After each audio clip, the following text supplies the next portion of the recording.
मुंबई अहमदाबाद राष्ट्रीय महामार्गावरील अपघाताची मालिका थांबविण्याचे नाव घेत नाहीये।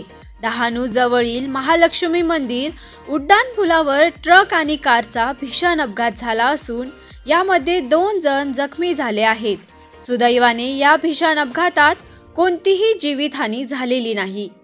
सकाळी 11 वाजेच्या सुमारास गुजरातहून येणाऱ्या मारुती सुझुकी डिझायर कारला एका अशोक लेलँड ट्रकने पाठीमागून जोरदार धडक दिली। महामार्गावरील खराब रस्त्यामुळे हा अपघात घडल्याचे सांगण्यात येत आहे।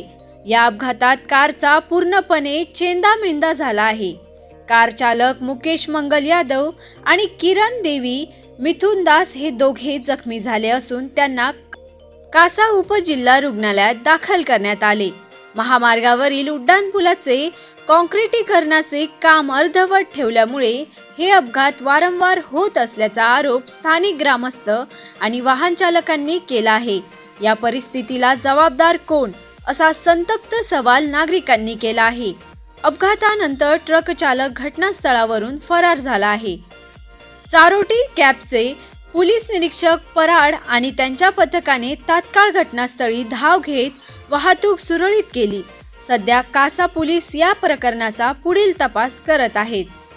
आरबी न्यूज साठी मलिक शेख, मोखाडा।